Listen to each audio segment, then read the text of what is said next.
Let us go to one of our own. Yes, he's one of our own. He's one of our own. Michael Venom Page, he's one of our own. He's competing this weekend in his very first grappling match at Polaris 30 against the legend, Carlos Condit. Holy shit, this came out of nowhere. First off, MVP, how are you, my friend?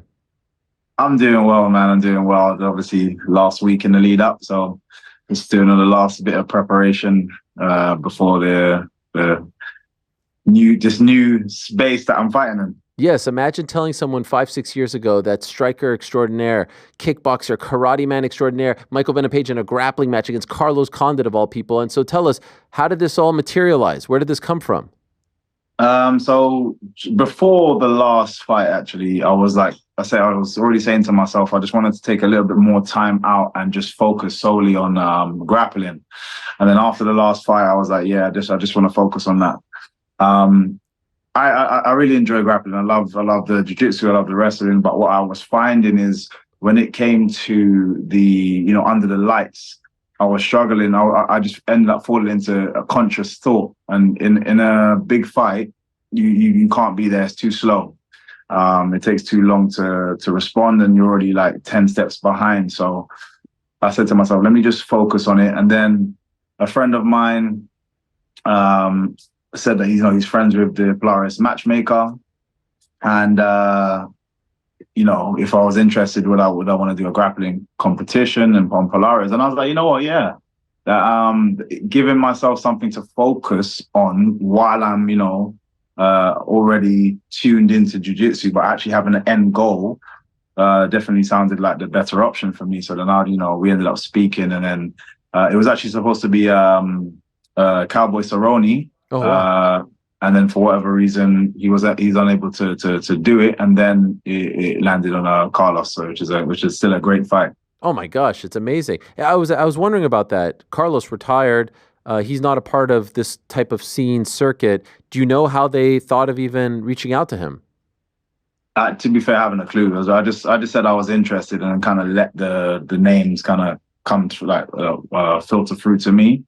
And then he, like I said, Cowboy, I think it was supposed to be him initially, and I don't know what happened, but they said they wasn't getting answers after a certain time. So just to be safe, they wanted to throw a few other names, and then it got to Carlos, and then they 100% secured that in and locked that in.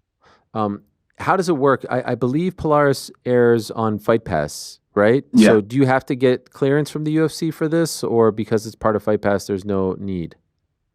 Yeah, I believe that there's no clearance. I think we've seen a lot of the MMA guys jumping into jiu-jitsu competitions and stuff. So yeah, there's been no. I'll let the guys know already that I was looking to do it, and there's been no issue for me doing it. This is a 185-pound fight? Yeah. Okay. So you don't have to cut weight, right? Yeah, I still cut. I get a bit heavier, so I still cut, but it's not too strenuous, not as strenuous as going to 150. And do they do weigh-ins? Yeah. Okay. Yeah. So we'll have a weigh-in, I believe, the press conference or some kind of something. I'm too freestyle. I'll just go where I'm told. Could you tell, for those that may not follow Polaris, what are the rules here? Like, how long is the match? No gi. What are we looking at? Yeah, so it's no gi, and it's 1 round, 10-minute round.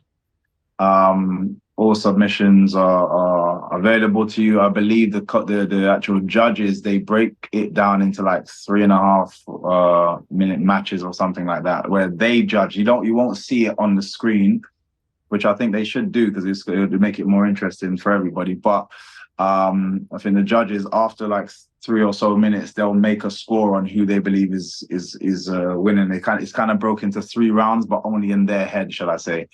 So if there is no submission by the end of the 10 minutes, they will award who they believe that has been the more dominant. Do you feel? I mean, you've been doing all kinds of competitions for a long time. Because this is your first in this particular field, do you feel the nerves? Are you feeling like a rookie? What are you feeling a few days before the event? I'm excited, man. I'm actually excited to just just to be in there. I think it's been nice as well because the shoot fighters have, I believe, 5 people on Polaris. Oh, wow. Norbert Naveni being one of them, who, people would have seen him with me a lot. Great MMA fighter on Bellator. We've got Chris Osbeck, who's in that space anyway. He does that a lot. Ramal, we've got Nathan Jones. There's quite a few of us just all on. So it's been cool in the gym because everybody's kind of doing the same thing. Obviously, we still got guys going out and doing the MMA fights. But it's been nice. It's been nice. And so, like, I remember, we've talked a million times about this. Like, you would compete in karate competitions as a kid and work your way up. I think your first one was when you were 5 years old or something like that. Yeah. When was the last time you competed in a non-MMA, non-combat, obviously the bare knuckle, I'm not talking about that, like just a sort of like no real stakes attached, just for fun, just to experience something on a regular Saturday? When was the last time you did something like this? That's a good question. I think it's been a long time. I think literally since I joined MMA and had my first fight, I don't believe I looked back. So it's been a while. It's been a long while. So that's why I think that's another added part of the excitement as well, is kind of going to as you say, there's no stress, man. I'm just going in there. I've been working on something and I'd like to see where I land with it, because it's going to be a testing ground for me and a bit of a reader for me to see what I need to continue improving on. And then, I want to keep kind of working this ground area to the end of the year. And then next year, I want to be aggressive in the cage again. So, and more to that point, it has to be really refreshing. There's no worry about title shots or rankings or I need to do this to impress these people. Like, this is just for the love of the game, right? That has to feel very nice. 100%, and that's what I'm saying. I feel like I needed it as well. Just to need a bit of this is why I wanted to kind of take a break in the first place. And even though I've given myself something to do, essentially in a competitive way, there is still not the same kind of pressure. So it 100%, it feels so nice. And just like I said, just the environment in the gym, just learning, just being a complete student again, and not being so specific in terms of, like you say, the rankings and who do I fight next and this and what, every move means something. It's just, no, I can just go out there and just enjoy myself. You've been doing this for a very long time. You're 37 now. Why do you think now you feel this need to really focus on grappling? Like, why did you get so far and have so much success without having to zero in on this? The thing is, I've always been doing it. I just feel like because I haven't focused on it specifically, everything's been game plan almost.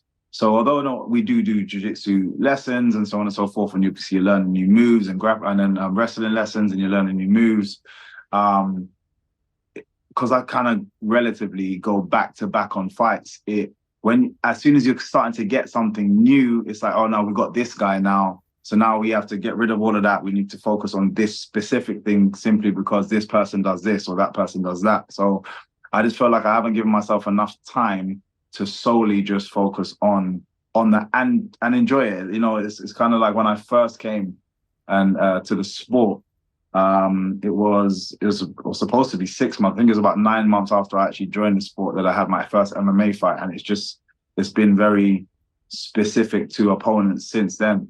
So I just thought, let me give myself a break and just become a student again and enjoy being a student. I love learning stuff, so just enjoy being a student again. And it can also help me improve in an area that I just know I want to work on a bit more, especially when it comes to game day. Do you throw on the gi ever? Yeah. So I've been jumped back into gi as well. I've been doing gi, and I just wanted to just keep just doing as much grappling as possible. And it's definitely helpful, and that's going to continue from now on. That's 100% just part of the regime. Now, it's always difficult again because we, for those that don't know, the guys at the London Shoot Fighters, the team there, we're known to train really intensely. So it's always hard to add additional classes and stuff. But I've had to shuffle a few things around, and I want to make this just a part of what MVP is. There's a young man who's a jiu-jitsu phenom named Kade Ruotolo.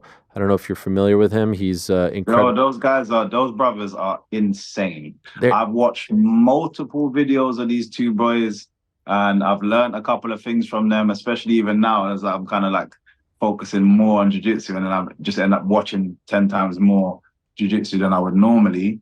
But I knew about these guys before anyway. But yeah, these boys are insane, man. Absolutely insane. I love watching them. I love their style. I love their mannerisms. Everything. I'm a fan of those guys. I feel the same. I love their style. I love their vibe. I love their demeanor, their way of life, the way they think. And Kade is on this MMA journey now. He's 1-0. He's about to fight again next week. Wow. Yeah, he's fighting again for one. He wants to be, the best as far as MMA is concerned. So one of those rare guys who's at the top of his game in jiu-jitsu and making the transition. Youngest. We should connect, man. We should connect, bro. This is amazing. Some of the stand-up stuff. He could help me with the ground. We need to make this happen. I love this. Yes, we should connect. Around an hour ago, he was on this program, and I told him that you were coming up, and I asked him if he could impart any advice towards you as you head into your first grappling match. He was very complimentary, and I want to play you what he said, so perhaps you could take something from this. Cool. Okay, so here we go. Here's Kade Ruotolo giving MVP a pointer or two as he heads into his grappling debut. If I had to give him one stick of advice, man, follow the wrist. A lot of wrist control. Everything in jiu-jitsu almost spirals from the hands, right? So if you could kind of track down the wrist, a lot of the time that negates 50% of their attacks and could also set up a lot of yours. So if I just had to give one little smidget of advice, track the wrist, follow the wrist. And before that, he actually was very complimentary. We didn't have that part in there, but he was very complimentary of you. Was very excited about you going into jiu-jitsu and having a grappling match this weekend. So what do you think of that advice? That's cool. No, it's amazing. It's amazing. I'm definitely gonna to lock that in just for the last few days, and then obviously continue in my continued jiu-jitsu journey. But yeah, definitely we have to figure out a way to get together at some point. Obviously not before this one, but definitely in future. Man, those boys. 19 years old, he won ADCC, and then he wins CJI in August. He wins the $1 million, and now he's going. Yeah, I watched that. We had a guy on the same show, Owen Flanagan. I've been doing some work with him. He's arguably one of the greatest jiu-jitsu guys in Europe. And obviously definitely like top 10 in the world. And it's been great to have those kind of, that kind of caliber around. So yeah, I want to seek out as many different people and get as much information as possible just to help with, my continued journey. We're going to make this happen. I'm on it, my friend. Demetrius Johnson as well is really into jiu-jitsu these days. I don't know if you've heard of him. Man, I've seen him. I've seen some of his stuff as well. He's been his whole journey is just for me, he's the GOAT in this game, man. Like it doesn't really matter where I think he can go into anything. He could do wrestling matches and still perform the way he's performing. He's an exceptional mixed martial artist, somebody any MMA fighter could watch and learn from 100%. You have him as number one. He's up there, man. Yeah. He's up there. So it's him and John Jones. I think for different weights, obviously, it comes different challenges and so on and so forth. But them two are up there as some of the best in the game ever to do it and ever to step in the cage. Carlos, obviously a legend. Is this a guy? He was in your weight class for so long. Like, is this sort of like a dream match for you? A dream opportunity to go up there against one of the best? Yeah, to be fair, I never thought I would ever do it, or especially in jiu-jitsu. But yeah, it's just a great matchup. So I think Polaris has done a great job to put both of us together. It's a great matchup, and 100% he's a legend. Some great fights that I've watched from, just after I got into MMA. That's when I really started to look into the fights and stuff, and seeing some of his fights. Oh man. He's been through some of the wars, man. And he's actually done Polaris a few times, I believe, as well. So he's already started his journey in this space. But yeah, I'm looking forward to it. Last time we spoke to you was right after your fight against Ian Garry, right before Leon fought Belal. Are you surprised that fight went down the way in which it did? No, I rate Belal highly. I think he's exceptionally tough, strong, very, very strong in that division. I did feel like Leon was going to take it, but I have to, if I was to argue for Leon, I would say trying to have your body function at 6 a.m. when that is the place you're from, regardless of whatever adjustments you did in the build-up, is ridiculous. So, and he did almost look not even tired, just like his body wasn't responding. So I would like to see that fight again, and it's a shame he didn't get an automatic rematch. But I would have liked to see that fight again, where they're both on relative time.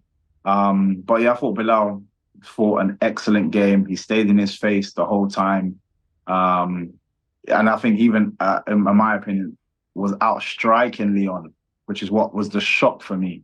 And then obviously the takedowns and where he thrives. Some of those lifts and dumps was unbelievable. But again, it shows, like I said, if I'm right in what I'm saying, and Leon was, a little bit more fatigued and tired because of the time difference, or the time his performance, I'd say, then the fact that, Belal wasn't able to kill him, and in fact, Leon still landed some damage towards the end, shows you how good Leon is, and this is why I want to see it happen again. Well, I'm certainly happy you said that and not me, because when I suggested this a couple of weeks ago, Belal threw a fit saying that I was a hater and not giving him his props. I just thought that situation benefited the American more than the Brit, because the American could just stay on his own time zone. Even when he got to England, he just stays on American time. The other guy had to change his whole sleep schedule for 2 months. How could that not be a factor? And you could bring up Tom Aspinall looking great in the co-main, but not everyone is built the same.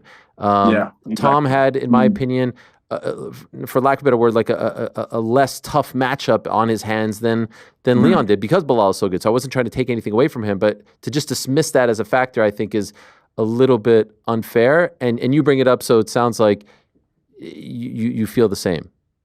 Yeah, I think so. I think from Belal's point of view, what it is, and I can understand from his point of view, is he's taken the long road to get to where he's gotten to now.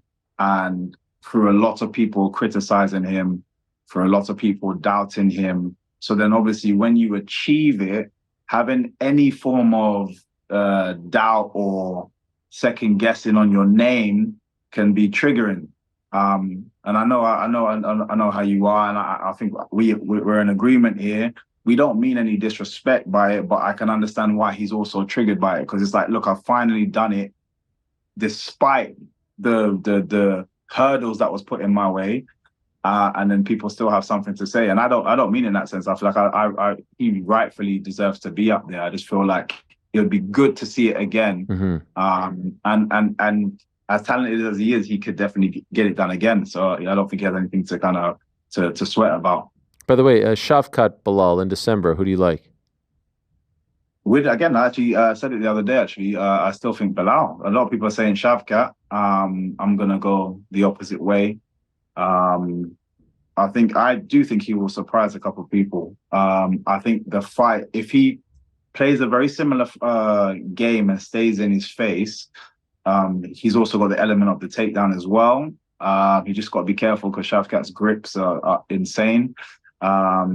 So you just got to be careful of where he's, when he's doing his takedowns, where he's placing his neck and so on and so forth. But I think he could be the aggressor in this one. And Shavkat's not used to people coming towards him and fighting him head on. Jeff Neal was the one person that did it, and now look how that fight was. It was a lot closer than he's maybe accustomed to. So I actually think Belal can get this one. Have you started to think about when you would like to return, and against who? Yeah, not like I said, I just wanted to kind of see the year out, focusing on my ground, and next year being aggressive. But I don't know why, like the hairs on the back of my neck went up when I heard Shara Bullet call out my boy Izzy. I was just like, man, my boy Izzy is working on regaining that throne. Like, let me jump in. I'm happy to do it. Let me jump in. You're talking about being the best striker. He says in his division, but I'm grappling in your division, so why not? You like that one at 185, moving up to fight him? At 185, happy to jump up. Wow. I would love that. What do you think of his knockout on Saturday, the double spinning back fist? Ooh, absolutely beautiful. Yeah, I really enjoyed that, and it was definitely something that he's drilled before. Yeah, so I really liked that. He said it was his brother or something that showed him it early, and it's a very nice shot. I might have to incorporate that as well. The vibe between you two. Like, I mean, you got to admit, the guy's got a presence, right? Yeah, the guy's got a look. He's something. 100%. I love that, but this is why when it comes to striking, I just fear nobody. And like I said, the likeliness is I bet I get him to try and take me down. Really? That's what I feel. I bet I get him to try and do something. He's gonna get panicky in some way, shape, or form. I bet I get him to try to take me down. But if he doesn't and stands with me, then it's gonna be. I think it's gonna be an exceptional MMA fight. Have you guys thrown this one out there? Like, have you sent out feelers? Nah, this is the first time. Okay. Second round. I think someone asked me the other day. Yes. So he talked about February 1st in Saudi. Would that be too soon for you? No way. That's perfect. Oh. I do want to get back out in February. Like I said, I want to start the next year aggressive and then just be, push aggressively, fight after fight after fight for the rest of that year. So February sounds good to me. Is this like, let's say you do this and you're successful, would you stay at 85? Is this the start of an 85 chapter, or would you go right back down to 70? I don't know. Like I said, something just tickled me when he started speaking after watching his fight, and I was just like, I'd like that fight. No, I don't know if I do. I still feel like I have unfinished business at 170. So I'm not gonna say I'm moving up this year, but it also I'm definitely I can definitely see that in my future. So. Not right now. Let me try and handle some more business at 170, and then you'll see me move up, I'm sure. Meaning maybe you end your career at 185 for good? Yeah, I think so. I can see myself doing that. Again, it just makes it 10 times easier on my body. It's weird because I don't find it that difficult. It's always strenuous. I think it's strenuous for everybody, regardless of how easy or tough it is getting the weight off. But if I can take a little bit of stress off myself, then why not? There are rumblings about a return to England in March. Is this something that has to happen for you before your time in the UFC is done? Are you jonesing for one of those cards, or you don't really care at this point because you fought in England a bunch? Oh, I thought it was April, but yeah, March, April, yeah. If it's April, that kind of works out perfect. If I do get a fight in February, I'm looking to be straight back out in April, so that would be amazing. That'd be an amazing start to the year. So yeah, if it is April, I'll definitely jump back on it. But I'm not stressing. I know for a fact I will eventually get on one of those UK cards. There's no way they can do a UFC in the UK and not have MVP. Bless them.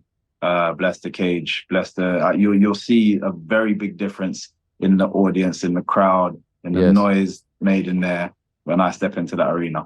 By the way, just curious, your last opponent, Ian Garry, still trying to get that fight against Colby. It doesn't look like it's happening, at least for now. How do you think that goes? It's a difficult one. Obviously, Colby's been out for a little while now. I'm not sure what's going on there. I don't know if it's an injury or whatnot, but it's a difficult one. I think it is just typical striker versus grappler. And the reason I know Colby's good at punching, but Ian is fast. He's got the reach, and he's got good timing on a lot of his striking. So it is going to be based on the grappling side. I think the first round, maybe if he focuses heavy on grappling, even if Ian's defending a lot, it's going to take it out of his arms, and then it will allow Colby to maybe get a little bit deeper on his punches and his kicks and maybe land something. But I think he's going to be in danger up until that happens, just because of, again, his striking ability is good. What's ITM Productions? Yeah, so In the Moment Productions, I've just started a production company, with my boy Kish, and he's absolutely exceptional. We actually started it more so documenting the filming of we started filming myself from just before I signed to the UFC, when I was actually figuring out what direction I was going to be going in. And we just literally just been documenting ever since. We did the first episode, or it's going to be, we want multiple episodes, and then hopefully I can push it onto a big company such as like Netflix, just to kind of tell my story. Not many people get to see that side of me, and it's just something I wanted to get out there. But then continuing, we're going to be doing like short movies and a few other like documentary style things as well. I love it. Look at you. A little grappling, a little production, MMA, the DJing, of course. We all remember that. Yeah. The turntable. I mean, I got you up dancing, man. Yes, and I'm. If you break it out, I'll do it again. I feel it. I have that soul. I have that soul. A lot of people don't know this, but I have it. I can't wait to see this on Saturday. I'll be watching. I love it. Amazing. Shout out to you for putting yourself in this position, going out of your comfort zone. Not a lot of people at this age would do that with your accomplishments and your resume. You're in the midst of this UFC career, just starting. It's a very, very impressive thing that you're willing to humble yourself and do that. So well done to you, my man. I feel like I want to leave the legacy of being a true martial artist all around. So it's always jumping into different scenarios that forces me to feel that pain, but then also grow from it. Go well, as they say. Do your thing. Thank you. Good luck to you. We'll be watching. Thanks, as always, for the time. Always, man. Take care. There he is, the great Michael Venom Page. How great was that moment bringing up Kade Ruotolo to him, and he just lights up. Love that. We got to get those guys together. Thanks for watching this video. Hey, before you go, do me a favor. Hit that sub button. Give us a thumbs up. Hit the little bell thingy as well. Leave us a nice comment or two. We appreciate you all very much.